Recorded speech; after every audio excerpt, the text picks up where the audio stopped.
Hello everyone and welcome back. My name is Alex and today I'd like to make a companion video or follow-up video to a warrior video I did previously. And that video was showcasing the capabilities or the options that one can do with a warrior necromancer or a necromancer secondary to a warrior here in Guild Wars 1.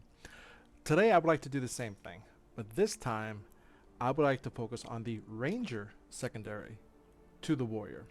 Now this is a combination you don't see quite often. Typically a warrior is not going to use a ranger a whole lot, although there are some synergies. Not nearly as many synergies as there was with the warrior necromancer, but there's still quite a few synergies to be had here, and I'd like to explore those with you today.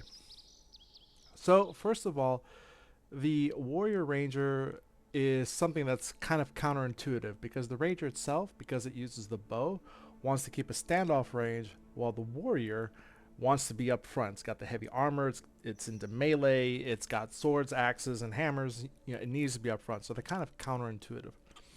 So with that being said, I'm going to open up the skills list here, and we're going to go run through this real quick. Now, this is not an exhaustive list of all the combinations that can be done with a warrior ranger. Rather, I would like to kind of go through the thought process of how you can create a build that will be effective with a ranger secondary. So let's get kind of the obvious out of the way here. First of all, the attribute line for expertise of course doesn't exist with a warrior. The warrior doesn't have the primary attribute of the rangers, which is expertise. The warrior has strength. So all the skills that are within the expertise line are frankly not going to be of any use to you because you can't put any points into it, of course. The second line that unfortunately is not going to be very useful for you is the marksmanship line. The reason is that this is all wrapped around the bow. And as I just mentioned, a bow is kind of counterintuitive to what the nature of the warrior is. So the skills in the marksmanship are pretty much not going to be used. The skills and expertise are not going to be used. But that does leave two other attribute lines that can be useful to the warrior. And they are Beast Mastery and Wilderness Survival. So first of all, I'm going to jump into Wilderness Survival first. And Wilderness Survival actually gives some good options without needing to plow a whole bunch of points into it. So I'm going to take my points down from Tactics, and I'm going to put it into Wilderness Survival. We're going to go up to 6. Okay? And again, I don't have many skills here because there's not a whole lot of skills that can be useful to a warrior because a lot of them are around traps, and traps for a warrior it can work, but it's not ideal. The reason is that they take 2 seconds, they can take quite a bit of energy, and you're easily interrupted. And because you're up front in the front line, the odds of you being interrupted are very high. So not saying you can't make a trap, it's that it's not the best way to do it, you know. But what you can use are some of these other skills. So for example, a good one here is Troll Unguent. This is the healing skill for the ranger, and this slots in nicely with a warrior. So with the warrior, their healing skill is a signet called Healing Signet, and Nightfall Alliance Comfort, of course. But the problem with these two skills is that one is a signet that you're going to take a lot of damage while you're activating, so it's a very high risk. And the other one is reliant on adrenaline that you need to build up so you can apply it immediately or maybe when you want to. But Troll Unguent, bam, you put it in there, and for only 6 points, you get a +6 health regeneration, which is like a healing breeze, for 13 seconds. That ain't bad. Yes, it takes 3 seconds to to warm up and cast, but because you're a high armor target anyways, one of the best ways to get around your armor is through health degeneration, and this is a great way to counteract that. Okay, another one that is very useful to the warrior is Apply Poison. Now, Apply Poison is expensive. It's 15 energy right off the bat, so it's going to take out like a lot of your energy pool. But you can apply it ahead of time. It gives you the ability to apply poison damage because, as you can see with Apply Poison, it applies to any of your physical attacks. It's not to your arrows. where a lot of the other preparations do apply to your arrows, this one is just to any of your physical attacks. So it can work with swords, with axes, with hammers, with daggers, with scythes, with spears. Okay, all of those melee or physical type damage weapons can all use apply poison. So this is much more versatile than the other preparations that the ranger can use. Okay, third one here, as I'm going to pop in, is Serpent's Quickness. Very nice. For 21 seconds, your skills recharge 33% faster, as long as your health does not drop below 50%. But because you're typically not a high priority target, at least at first, you could probably keep this going for quite a while. So I'm just going to pop these 3 skills in. We'll grab a couple of henchmen here. I'll get the healer, protector, the earth. I'll grab the assassin. And let's get the illusion. Oh, and of course Argo, yeah. Get that high power damage. I'm just gonna head outside. Again, this is not hard mode or anything. This is just more of a demonstration. So this will be normal mode. Now here I got a sword here that can do extended bleeding duration and plus damage while hexed. Now the reason that I like using apply with a swordsmanship line is that you can really stack the degen. So it's bleeding plus poison, and right there I think you're getting a -7 degeneration on the enemy, which is quite nice.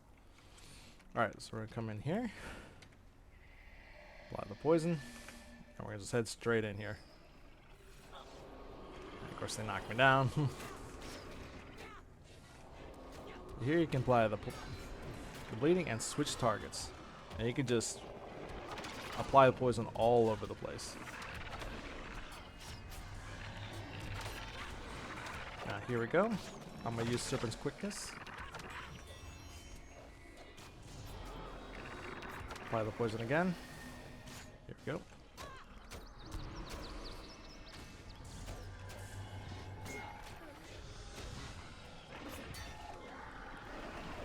Alright, now we're starting to tear up the place.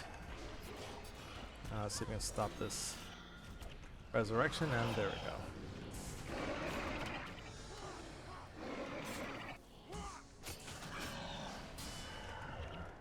Okay. And once again, I can just use my troll engine and jump in there.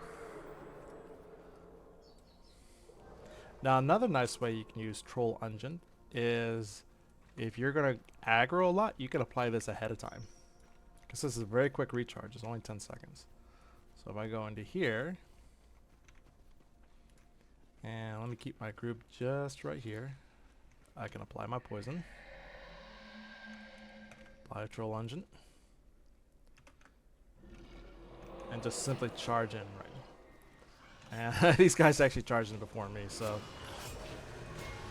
they actually took quite a bit of the aggro, which is not my intention, but that's alright.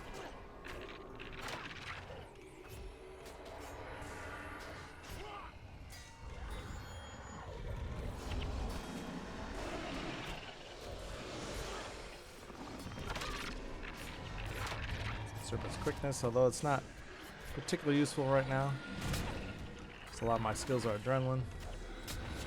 I had a previous build though that where this worked. This is if you use 4 Great Justice or some of the other skills that do have a long turnaround time, then it can work right there. Alright. Apply poison again. Get the bleeding on. Dragon Strike, down it goes.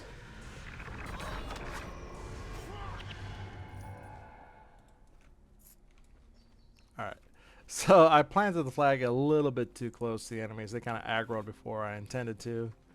Let's see if there's just one more group over here.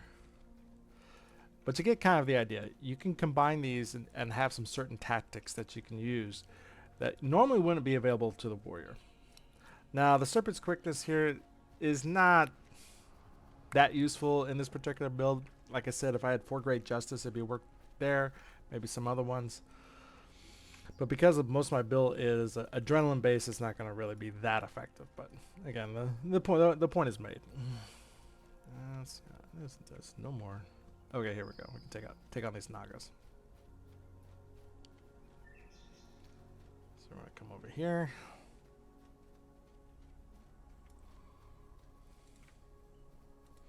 I'm gonna plant the flag here this time. Apply poison. Come with the troll engine. There we go. And now they're all wailing on me. And now I'll bring in my team.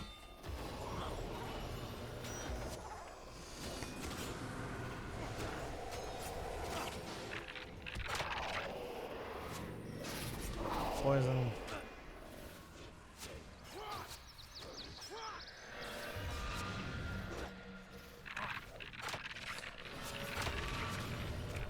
Yeah, so these archers like to use escape a lot. That's why the degen on him. And he's using it right now. Once I get hit in, he degens down. All right, so that was a little better demonstration with the troll engine. So let us head back. All right, so that is using wilderness survival. Now let's go to the other line. They're going to Beast Mastery. I always like Beast Mastery. I love having a pet. They can do a lot more things. They can tank. Very, very useful. Now here, we're going to take that out. And there's a lot of skills with Beast Mastery that do work very well with the warrior. First of all, though, I'm going to go back to Strength.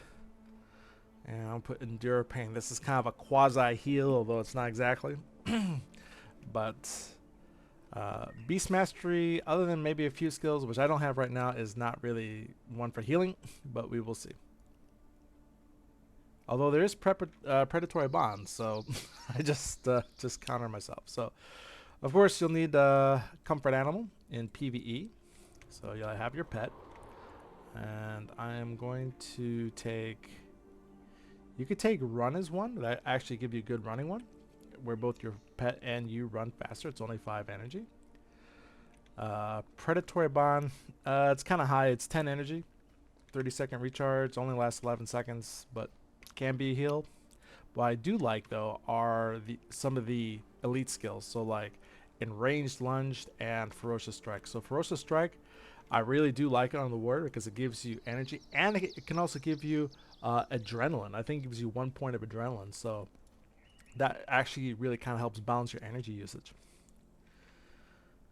Call of Protection, again, if you have a pet that you're bringing up, it's low level and you're in high level areas, Call of Protection can help keep them alive. It's not guaranteed, but it does help. And I'll actually use Run on one.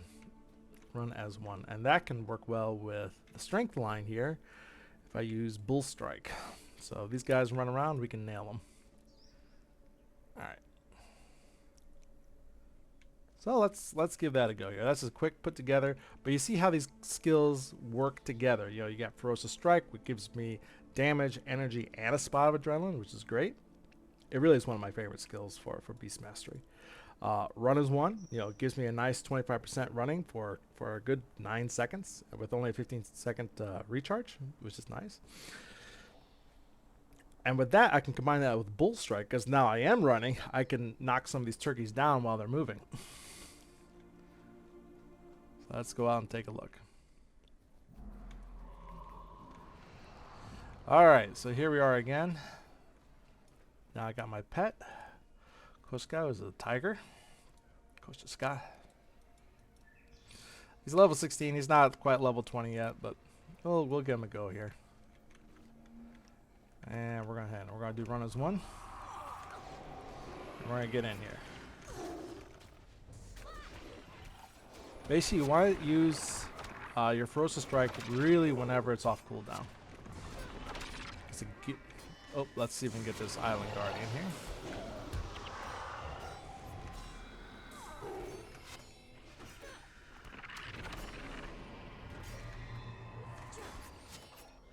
And we're gonna just keep wailing on that guy. There we go. I think the other Yeah, raw walls are dead.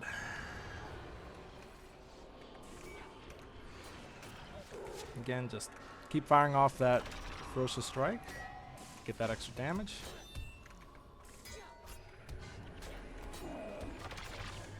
Now, there's not a lot of points into Beast Mastery. I'd probably put in a few more. But again, we're just demonstrating the concept here. Alright.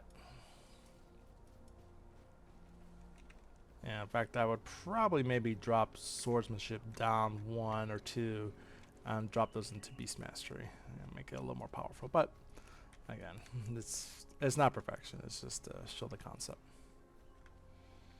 I'm going to get around these Rottweilers again, but we'll see here.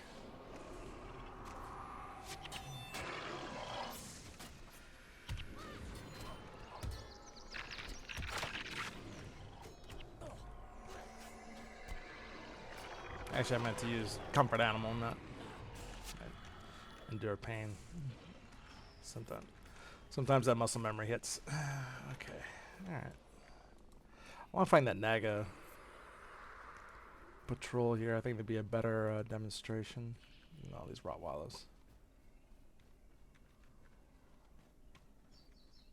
Let's see. Are they over here?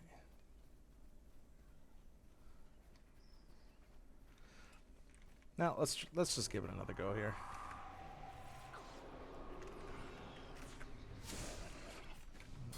And then of course I hit him while he's not moving. And keep your pet alive. That's one of the important things here. If he goes down, your skindles are disabled.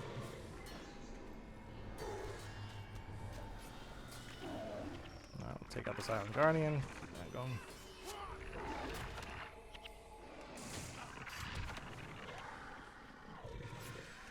Yeah, with a Ferocious Strike, I'm doing really well on energy. I'm not really hurting for energy there, so I could probably put some more energy-based skills there than what I got.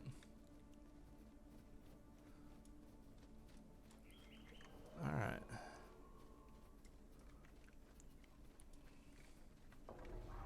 Take a run as one. Just hurry this up here.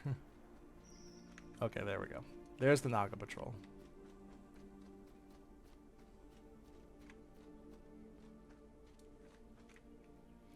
Wait for everyone to catch up. And alright, here we go.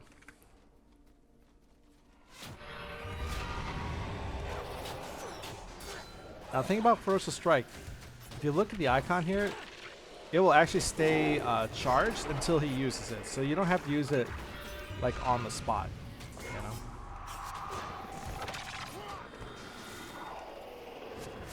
Let's see. I thought there was a ritualist here. Okay, he's blocking everything.